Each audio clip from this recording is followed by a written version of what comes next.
Et salut la team, j'espère que vous allez bien. Aujourd'hui on se retrouve pour une nouvelle vidéo. Dans cette vidéo, je vais tout simplement vous parler des différentes blessures que j'ai eues. Parce que c'est vrai qu'en tant que sportif, on a quand même souvent des blessures, on se fait souvent mal, on sait pas trop pourquoi, ou, enfin on fait un peu tous les mêmes erreurs je pense. Parmi ceux qui regardent cette vidéo, je pense que vous êtes très nombreux à déjà avoir eu des blessures. Donc c'est pour ça que je vais vous parler de mon expérience, je vais vous expliquer un peu toutes les blessures que j'ai eues, surtout l'année dernière, parce que oui, j'en ai eu beaucoup. Je sais pas si c'est 2020, si c'est parce que c'est une année de merde pour tout le monde, mais ouais, je sais pas pourquoi l'année dernière j'ai eu tellement de blessures alors que d'habitude je me blesse vraiment jamais. Mais justement je vais vous expliquer pourquoi je me suis blessée, même si ça reste encore un peu flou aujourd'hui, et surtout comment j'ai fait en fait pour guérir ces blessures, même si aujourd'hui j'ai encore un peu mal à certains endroits, mais comment j'ai réussi quand même à faire passer ces blessures et comment surtout les prévenir. Je pense que ça peut en aider pas mal, ceux qui ont déjà des douleurs ou tout simplement ceux qui débutent et qui tout simplement risquent de se blesser. Donc voilà, j'espère que cette vidéo va vous aider. Donc je vais pas m'éterniser sur toutes les blessures, je vais pas vous faire un story time de malade, je vais vraiment vous faire un résumé très bref. J'ai rien organisé, je n'ai rien écrit, je suis en tenue de confinement, vraiment c'est fait à l'arrache. Je pense que vous le savez, l'organisation c'est pas trop mon truc. Non, en vrai je suis hyper organisée, c'est juste que je sais pas, j'ai la flemme, mais je sais pas, cette chaîne, voilà, c'est bon, c'est la chaîne de la flemme. Du coup, je vais vous expliquer donc toutes les blessures que j'ai eues. Donc ce qu'il faut savoir, c'est que de base... J'ai vérifié que ça filme quand même. Ouais, c'est bon. Ce qu'il faut savoir, c'est que de base, depuis que je suis petite, donc on va dire depuis mon adolescence à peu près, depuis mes 12-13 ans, j'ai une scoliose. Donc pour ceux qui connaissent pas la scoliose, bon, je pense que vous connaissez, en gros c'est quand votre colonne vertébrale est un peu tordue. Vous avez du coup plusieurs angles, en fait, l'angle de courbure de votre colonne vertébrale. Donc moi j'avais quand même une scoliose assez prononcée, j'avais 19 degrés je crois, quelque chose comme ça. Enfin j'étais autour des 20 degrés. Donc c'est quand même une bonne scoliose quoi. Et donc comment j'ai fait, donc à cause de ma scoliose, j'ai dû porter un corset pendant un an. Donc franchement c'est pas une partie de plaisir, hein. Je devais le porter 22h sur 24, donc c'est à dire que je devais tout le temps l'avoir quand je vais en cours, quand je dors, quand je mange. Peu importe ce que je fais, en fait je l'avais tout le temps, j'avais juste le droit à 2 heures où je pouvais l'enlever. Donc ça correspondait à quand je faisais du sport ou quand je me douchais par exemple. Déjà avant de porter mon corset, j'avais souvent des douleurs au dos. Donc, par exemple quand on marchait, quand on faisait des sorties scolaires, quand on faisait les boutiques et qu'on marchait doucement, qu'on s'arrêtait, ça me faisait des douleurs au dos. Je pouvais pas rester plus de 1 heure, 2 heures debout à marcher doucement. Pour moi c'était pas possible, j'avais trop mal au dos. Et le corset ça m'a vraiment soulagée et j'ai plus de douleurs au dos quasiment. Enfin là j'en ai eu vraiment très peu. Ça a été très efficace et là j'ai toujours encore un peu une scoliose parce qu'on peut pas la rétablir à 100%.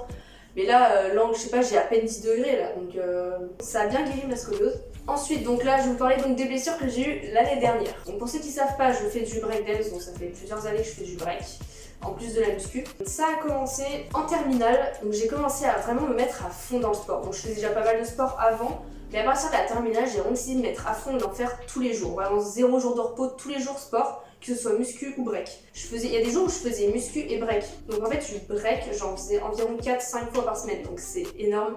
Sachant que avant, je faisais du break 1 à 2 fois par semaine. Donc ça a fait un peu un changement. Surtout que j'avais pas encore le niveau pour passer à une si grosse fréquence d'entraînement. Parce que même si je faisais déjà du break depuis quelques années, j'en faisais qu'une fois par semaine. J'en faisais pas de manière non plus très poussée. Je veux dire, on faisait beaucoup de danse, il y avait pas beaucoup de... On faisait pas beaucoup les bases. Donc j'avais pas le niveau pour m'entraîner autant. Et surtout, je faisais des power moves. Donc pour ceux qui connaissent pas, les power moves, c'est des mouvements assez difficiles où vous tournez, où vous êtes beaucoup sur les mains, et ça c'est des mouvements très traumatisants pour les poignets, pour les articulations, parce que voilà, je pense que quand vous voyez les positions, vous vous doutez bien que ça fait pas trop du bien aux poignets, et forcément j'en ai fait, je faisais des échauffements assez vite fait, alors, je faisais pas des échauffements de malade, et du coup en terminale j'ai jamais eu de blessure, enfin je crois pas, en tout cas j'ai jamais été blessée, ce qui était assez étonnant. Ensuite donc vient ma première année d'école d'ingénieur où j'arrive à Rouen, parce que de base je suis de Lyon. Donc là j'arrive à Rouen pour faire mes études, dans mon appart, l'appart que vous voyez. Et donc je commence un peu à m'entraîner dans mon appart et au début de l'année, direct, je me fais mal au poignet. Donc là ça c'était vraiment une erreur bête de ma part. Je faisais en gros un trax, je sais plus, j'ai dû vouloir pousser comme ça et je sais plus ce que j'ai fait. Et je suis tombée, en fait vraiment ma main s'est tordue comme ça. Donc je me suis bien fait mal, je me suis fait une entorse en fait de la main. Et heureusement ça a guéri très rapidement parce que, je sais pas, ça a guéri très vite. J'ai pu reprendre le sport au bout d'une semaine avec ma main gauche, donc ça c'est grave cool. Mais j'ai quand même eu des séquelles pendant longtemps parce que par exemple 1 ou 2 mois après, quand je tirais une porte, par exemple quand j'ouvrais une porte, je sentais que ça me faisait un peu mal. Donc la douleur je l'ai eu longtemps, mais à la fin elle était très faible en fait. Disons que la grosse douleur elle est partie assez rapidement, mais ça a mis du temps à se réparer. Ensuite donc deuxième douleur, donc ce sera pas forcément dans l'ordre parce que je me souviens plus exactement de l'ordre. Je me suis fait mal cette fois à l'aine, donc enfin je sais pas si c'est vraiment l'aine ou si c'est le psoas. Donc en gros c'est l'articulation ici.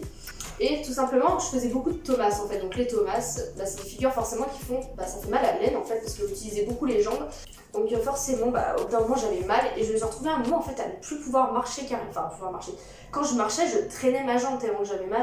Mais vraiment, ça me faisait une douleur. J'ai l'impression qu'on m'arrachait la jambe. En fait, quand je soulevais ma jambe, j'avais l'impression qu'on m'arrachait ma jambe. J'ai l'impression que ma jambe allait tomber. Mais du coup, au final, c'est passé. Mais j'ai gardé quand même mon temps. Pendant au moins 2 bonnes semaines, ça m'a fait mal. Après, ça m'a plus fait mal. Après, ça m'a refait mal. Je pensais que j'avais une déchirure musculaire ou une tendinite. Je sais pas trop ce que j'ai eu. Je ne saurais jamais. Parce que oui, je ne suis pas allée chez le médecin, bien évidemment. Bon, après, les blessures n'étaient pas forcément graves. Je savais ce que j'avais. Donc, j'avais pas forcément besoin d'aller chez le médecin. Je savais qu'il fallait juste que je me repose. De toute façon, le médecin, il allait me dire voilà, pas de sport pendant je sais pas combien de temps, repos et voilà. Après, je vous encourage quand même à aller chez le médecin si vous vous blessez, surtout si vous savez pas vraiment à quoi c'est dû.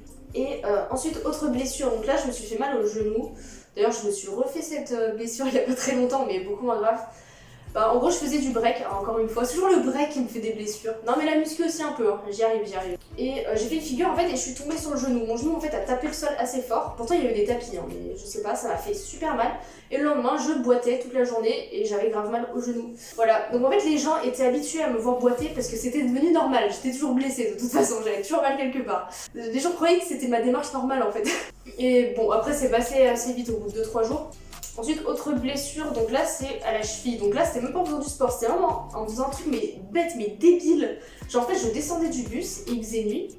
Et j'ai pas vu la marche, j'ai loupé la marche du bus. Et du coup je suis tombée sur ma cheville. Et vraiment ma cheville elle s'est bien tordue avec tout le poids qui tombe dessus. En fait il y a tout mon poids qui est tombé sur ma cheville. Et ça m'a bien fait mal. Et ouais je pense que je vais me faire une entorse et des choses comme ça. Et au final voilà, pareil, repos, c'est passé. Ça a mis du temps à passer. C'était très long, j'ai eu mal quand même pendant très longtemps. Après, je faisais quand même du sport avec, mais je faisais très attention. Quand on a une blessure, faut pas non plus totalement arrêter le sport. Des fois, c'est bien quand même de faire 1 ou 2 jours où vous faites plus de sport, ou du moins vous utilisez plus cette partie du corps. Et quand ça commence un peu à aller mieux, au bout de quelques jours, là vous ressollicitez cette partie, mais doucement quoi. Genre en faisant très attention. Donc c'est ce que j'ai fait, sauf qu'à un moment, en faisant très attention. T'as beau faire attention quand tu fais du break, il suffit que tu te cognes le pied quelque part, il suffit que tu tombes, que tu fasses un truc, tu te fais mal. Donc voilà, en faisant du break, je me suis tapé la cheville sur le sol et ça m'a refait mal. Mon entorse est revenue, yes, enfin revenue, elle était déjà là, mais disons que ça a un peu ralenti la guérison.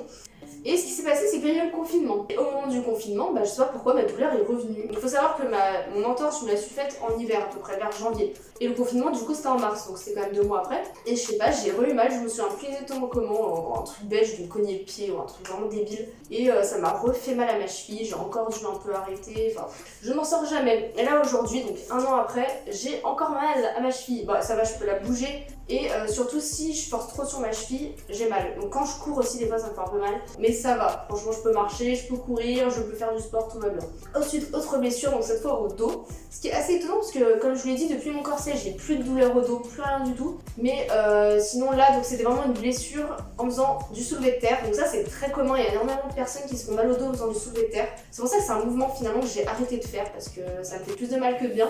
Donc en fait, j'avais arrêté de faire un soulevé de terre, je sais plus pour quelle raison. Et j'ai repris un jour, et je sais pas, j'ai peut-être mis trop lourd d'un coup, ou j'ai peut-être mal fait le mouvement. Pourtant, j'ai bien fait attention, j'ai bien gainé, j'ai essayé de garder le dos droit, mais je sais pas pourquoi, mais en tout cas, je pense que je l'ai mal fait. Et donc, sur le coup, ça m'a pas fait mal, tout allait bien. Et le lendemain, une douleur au dos, mais en haut du dos. En fait, je comprenais pas, je pensais que c'était mes dorsaux, que j'avais des courbatures, mais pas du tout. Je sais pas, ça venait peut-être des vertèbres. Enfin, je suis pas allée chez le kiné, j'ai rien fait. J'aurais peut-être dû, mais bon. Au final, de toute façon, comme d'habitude, quand je me fais mal, j'ai l'habitude, je sais ce que c'est. Je m'auto-diagnostique. Et du coup, j'ai acheté une ceinture pour le dos. Vous l'avez peut-être vu dans ma vidéo training séance jambes. Enfin, c'était soulevé de terre, jambes tendues. Oui, j'ai dit j'ai arrêté le soulevé de terre.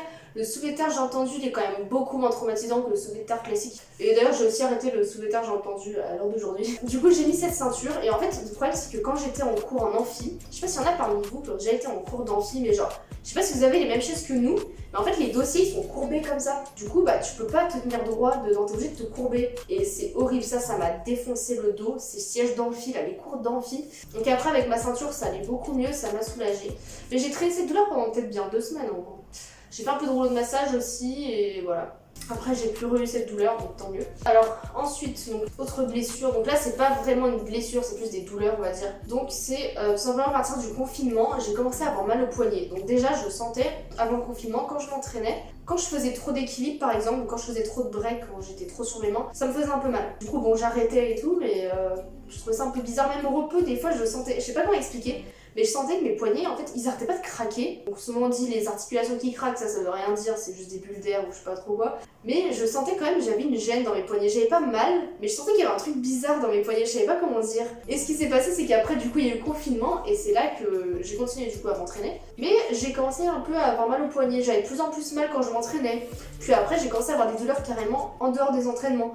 Quand j'écrivais aussi, par exemple, quand les profs dictaient et qu'il fallait écrire assez vite, ça me faisait trop mal au poignet. Des fois, j'étais obligée de prendre des captures d'écran et d'écrire plus tard, quoi, parce que j'avais trop mal. Ou alors, des fois, rien que de soulever des assiettes, de soulever des trucs qui sont pas forcément lourds, mais juste soulever des trucs, ça me faisait super mal au poignet. Du coup, j'ai eu quand même mal pendant très longtemps. Aujourd'hui, j'ai encore mes douleurs au poignet, mais beaucoup moins fortes. C'est-à-dire qu'en dehors du break, j'ai pas mal. Alors, sauf quand je fais beaucoup la vaisselle, quand j'écris très vite, ça me fait un petit peu mal des fois, mais ça va, c'est pas non plus très fort. Du coup, ce que j'ai fait, c'est que j'ai arrêté le break pendant un mois et j'ai essayé de du coup faire des étirements, enfin de vraiment me reposer. Je me suis plus concentrée sur la danse debout et j'ai continué quand même la muscu. Et j'ai essayé de faire des exercices de renforcement aussi, surtout pour le niveau des avant-bras. Et bon, les poignets, on peut pas vraiment les renforcer. Enfin, si, c'est des articulations. Les articulations se renforcent, mais beaucoup plus lentement que les muscles. Donc pour les renforcer, en fait, faut juste pratiquer, mais il faut faire gaffe, faut pas y aller trop fort parce que faut qu'elles aient le temps de récupérer. Mais j'ai essayé de renforcer avec la musculation mes avant-bras parce que forcément, quand vous êtes en équilibre, si vos avant-bras sont plus musclés, logiquement, vous allez mettre moins de tension dans les poignets. J'ai aussi mis En fait, je suis allée chez le kiné. Cette fois, ça y est, j'ai enfin pris la décision d'aller chez le kiné parce que ça a commencé à m'inquiéter un petit peu. Et il m'a dit de mettre des protections pour les poignets pendant que je m'entraînais, donc vous les avez déjà vues. Oh, vous êtes tombés. Donc, bon, je sais pas où est la deuxième, j'ai la flemme, mais en gros, voilà, c'est ça. Bon, après, j'en ai aussi avec des scratchs, donc c'est les bracelets de force. Ça, c'est plus pour les mouvements de muscu où on a les poignets droits, parce que le problème avec les bracelets de force, c'est que c'est dur, du coup, vous pouvez pas trop plier les poignets. Enfin, vous pouvez un peu, mais vous avez pas beaucoup d'amplitude. Pour tout ce qui est équilibre, c'est pas très pratique. Mais pour tout ce qui est muscu, vous avez les poignets droits, donc les tractions, développé couché, enfin tout le reste, ça c'est bon. Mais là en ce moment, je mets beaucoup celles-là parce qu'elles sont très pratiques, parce qu'elles sont souples en fait. Donc on peut facilement faire des équilibres. Ça tient quand même bien, elles sont bien serrées. Et voilà, j'ai aussi pris du collagène et des oméga 3, mais honnêtement, ça n'a pas changé grand chose. Enfin, là, je sais qu'en confinement, comme je suis chez mes parents, j'en prends pas. Et j'ai pas vu de différence en fait en termes de douleur. Et voilà, donc pour les poignets, là, je commence à avoir un peu des douleurs au coude. Donc, surtout quand je fais tout ce qui est dips, par exemple, les dips, ça me fait mal au coude. Je pompe un petit peu, mais ça va. Après, tout ce qui est les curls, aussi tout ce qui est biceps, ça me fait mal au coude. Un peu les tractions. C'est vrai que j'ai vu une vidéo quand même récemment là-dessus, sur les douleurs au coude, et pour ça faut renforcer aussi les avant-bras qui permettent de plus avoir ces douleurs au coude. Je vous conseille d'ailleurs, si vous avez des douleurs au coude, d'aller voir la vidéo de Nassim Saïli sur les avant-bras. Je vous conseille vraiment d'aller la voir, cette vidéo, parce que si vous avez des douleurs au coude, en tout cas je vais tester, j'ai pas encore eu le temps d'essayer parce que la vidéo est sortie il y a quelques jours. Et après aussi on m'a dit, là c'est vraiment un coach qui m'a dit que renforcer les triceps aussi ça peut aider pour les douleurs au coude. Il y a des mouvements de musculation qui créent beaucoup de tension au niveau du coude. C'est pas que le break je pense qui me fait ces douleurs au coude, je pense qu'il y a aussi la muscu qui est due à ça. Donc c'est pour ça, je vais pas répéter ce que Nassim m'a dit dans sa vidéo, mais voilà, je pense que c'est très bien résumé. Voilà, donc là c'est à peu près toutes les douleurs que j'ai eues. Alors des fois aussi j'ai un peu mal au genou quand je cours, ça c'est normal, ça fait un peu à tout le monde. La course c'est pas super pour les articulations. Yo tout le monde, c'est moi du montage. Je me suis rendu compte que cette vidéo était beaucoup trop longue, j'ai beaucoup trop parlé vraiment. Et je trouve aussi qu'elle est un peu trop brouillon. En fait je vais tout simplement vous faire une partie 2 où je vais vous expliquer tous mes conseils, toutes mes astuces, mes exercices pour vous aider à faire passer les douleurs ou à ne pas en avoir. Mais là en fait j'ai donné quelques conseils un peu à la fin de ma vidéo, mais c'est très brouillon ce que j'ai fait. Il y a des choses qui manquent je trouve, donc je vais séparer en deux, je vais refaire une partie où je donne des conseils beaucoup plus propres. Donc voilà. C'est juste pour vous dire ça, et donc on se retrouve dans une prochaine vidéo pour les conseils. Voilà, cette vidéo est terminée, j'espère qu'elle vous a plu. N'hésitez pas aussi à me mettre un pouce bleu si la vidéo vous a plu, comme ça me permet de savoir ce que vous aimez et ce que je peux sortir justement comme type de vidéo. Et n'hésitez pas à vous abonner à la chaîne, ça me soutiendrait énormément. En tout cas moi, je vous dis à la prochaine, ciao.